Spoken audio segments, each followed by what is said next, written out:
What's up, everybody? This is Rich from True Budget EDC and Prepping. Use your gear or lose your gear, because if you're not using it, you might as well lose it. So I just wanted to come on here and do a quick go over of a knife that I just got, not a review.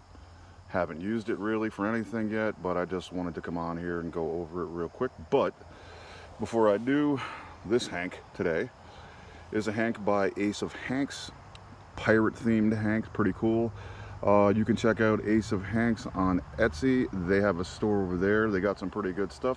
A bit pricier than some other Hank companies for what you're getting. I mean, it's twice as much as a Gondak Hank for the same size Hank, same microfiber. So, you know, I don't know. It just has some different patterns. So it's a good option if you want to get something specific like a pirate pattern. You can't find it on one, company. You go to the other one and check it out. So check out Ace of Hanks over on Etsy.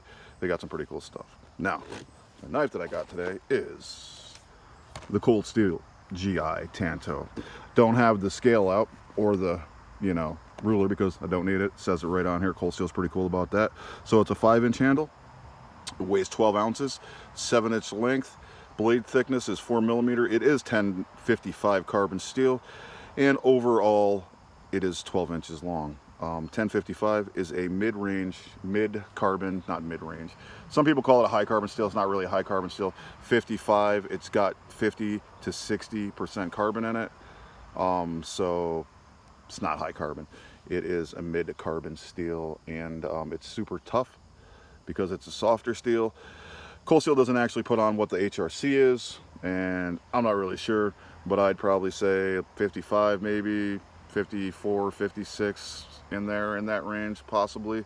I know OKC, Ontario, puts some huge ranges on their knives, on their 1095. They'll have it from like 53 to 57. I'm like, holy crap. So it could be something like that too, you know what I mean? But it's not as, doesn't have as much carbon as 1095. 1055 is a carbon and manganese steel. So this is the Cold Steel G.I. Tanto. Let's check it out. So I already opened it up. I just put it back, you know what I mean? It comes just in this box, not nothing fancy. Just got a plastic bag on it. It's got the box. It's got a silica tablet in, or package in there, or it did have a silica, oh, there it is. It has a silica package in there. This is what you get. Let me get this out of the way. So this is what you get for your money. I think I paid, I believe $27 for this from Knife Center. They did charge me like $8.99 for shipping, which I'm never cool with, but for Knife Center it's okay because they have lightning fast shipping.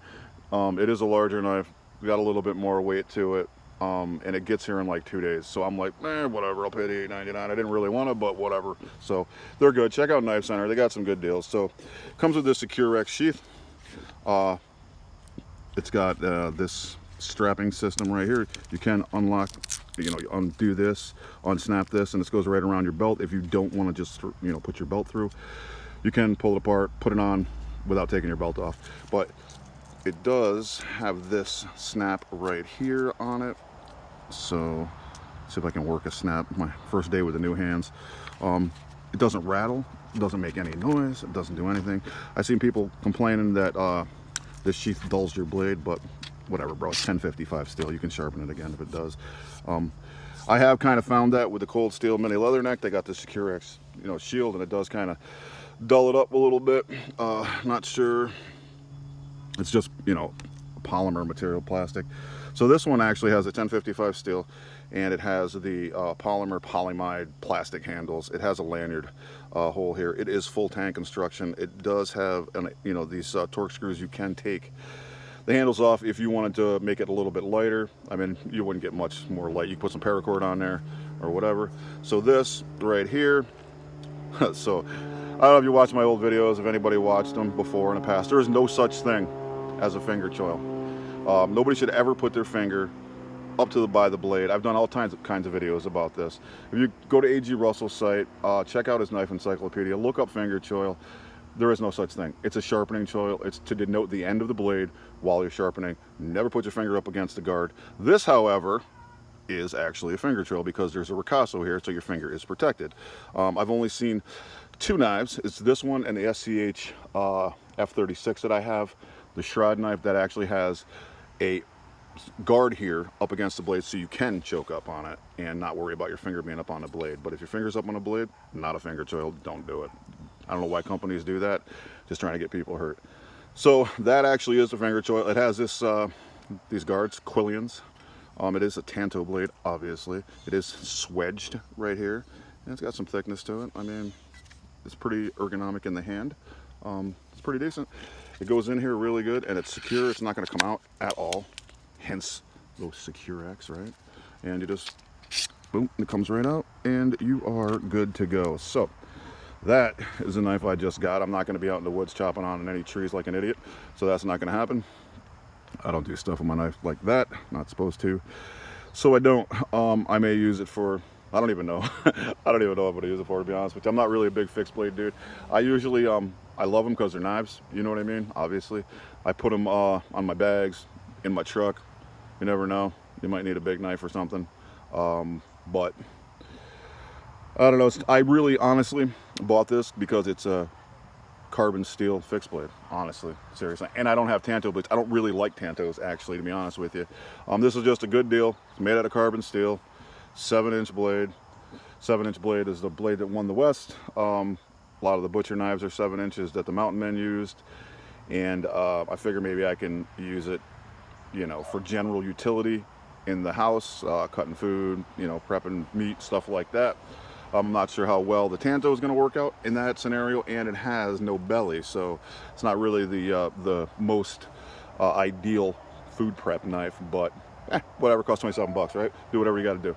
So I will probably be most likely be using it for that, just general stuff in the house. What happens is we go away, and I always take knives with me because everywhere we go at a condo or a house that we rent, they always have crappy knives. My wife made a kitchen utility bag, so it's an EDC kitchen bag that we take with us now. And normally I would take my not my cold steel, I would take my Ontario OKC Old Hickory 5.500, but she bought one, so there's one in her bag, so I don't need to bring that, so I can bring something else. So maybe I'll bring this in that situation when I go away, see what I can do with this, and we'll go from there. But that is the knife I got, and we will see how it works, and I'll come back and let everybody know. So other stuff that I got today, I got just, you know, the regular stuff that I carry. I got my wallets, my badge wallet, my regular real brazen wallet. I got my earbuds, Duke Cannon. Got my little pry bar from Teal Designs. I got the Viperade little VE08 front pouch. I don't have a flashlight in here. I usually put the Nightcore in there, but I got this flashlight, so I'm checking that out. I'm gonna have to come back and do a review. This is the Kodiak Cub. It's kind of like a, I don't know, an answer or competition to like the Nebo Torchy. It's got a bunch of lumens. It has one less mode than the Torchy, but it has a turbo mode of 1000. It has a high mode of 500. It has a medium mode of 250, and then a low mode of 25. It has a magnetic tail stand there, and it's pretty deep pocket carry. It's got some knurlings, you can get a hold of it. Small, 2.75 inches. So I would test it out. I saw some bad reviews about it, you know, but you know how I am. If the EDC Karens say that it sucks, it's probably good. So I wanted to get it just like the EDC, you know, the knife Karens. The knife Karens say something's bad, I got to get it because I know they're talking out their ass and they don't know what they're talking about. So I figured I'd get this, and hell with the flashlight Karens and the EDC Karens, I'll check it out. So I'll let everybody know, come back on here, do a review. Like I said, I just got it last night. I was outside at night and I was messing around with it. Definitely lights up my whole yard, my whole front yard too. So it's solid. There was a complaint that it gets a little bit hot. It did get warm on high mode for a long period of time, but you know what? It wasn't like hot. It wasn't burning my hands. So we'll see. I'll come back on and do a review over this. But this is the Kodiak Cub from Walmart, 21 bucks. Just wanted to check it out as a competitor to that Torchy. If it sucks, hey, I saved the receipt. I'll bring it back and get a Torchy. You know what I'm saying? So whatever. So I don't have my little flashlight in here. My Nightcore Tube VE, you know, V2, so because I'm carrying that. But I do have the notebook. I do have the Boker Urban Trapper Petite and the pen, the compact F301. So also for my backup knife, I'm carrying the larger version of the Boker Trapper, the 3.5, so I have both of these with me. So if I need to do something larger, I have the larger one. If I need to, you know, just do regular general purpose utility, I have the smaller one. So these are both very minimalistic knives, and I wanted to do a video on that sometime, minimalism, because you know, I see all these people online doing videos about minimalism, and it's always they come out with some little tiny shit like this big, and they're going, oh, I'm a minimalist. Minimalism isn't about little tiny shit. Seriously, minimalism is about not carrying anything unnecessary. Minimalism is about not having anything unnecessary and avoiding the unnecessary. It's also about carrying items that are utilitarian, that are simple, and that are aesthetically pleasing. And that is exactly what these two knives are. They're very utilitarian, they're very easy to use, and they look good. I'm not so really much concerned about aesthetically pleasing, but everybody buys stuff that looks good to them. So that's kind of a no-brainer, right? You're not going to buy something you think is ugly. You're going to be like, I don't want that because it's ugly. So everybody buys stuff that's aesthetically pleasing. So both very minimal knives. Some things minimal are smaller. I mean, I get that, but it's not about that. It's about not carrying around 100 pounds of shit in your cargo pants. Seriously. And that's why I got into minimalism, to dial back things that I don't need. I mean, maybe you do need 100 pounds of shit in your cargo pants, and to you, that stuff is absolutely 100% necessary, but that's different. Then that's minimal to you. You know what I mean? But I'm not carrying around micro knives and flashlights. That's not minimalism, dude. That's just carrying tiny shit, seriously. So from a minimalistic standpoint, very utilitarian, very simple, very aesthetically pleasing, and they're pretty necessary. I mean, this is a good size. You know, to pull out, to do what you got to do and not scare the crap out of people. I don't want to pull out this knife and go, oh, here, let me open up your envelope, you know, because people will be like, what the F, dude? But so you pull out a little knife and do what you got to do. If you need a bigger one, you got a bigger one, like something that this can't handle. Even though it's a little bit smaller, it can still handle a multitude of tasks. But just in case, I carry that one too now for the rest of this month, and then we'll switch out. I've been doing a 30-day carry for the past couple months. I think after August, I'm all done with that. I'm going to go back to the 1 week carry that I always usually do.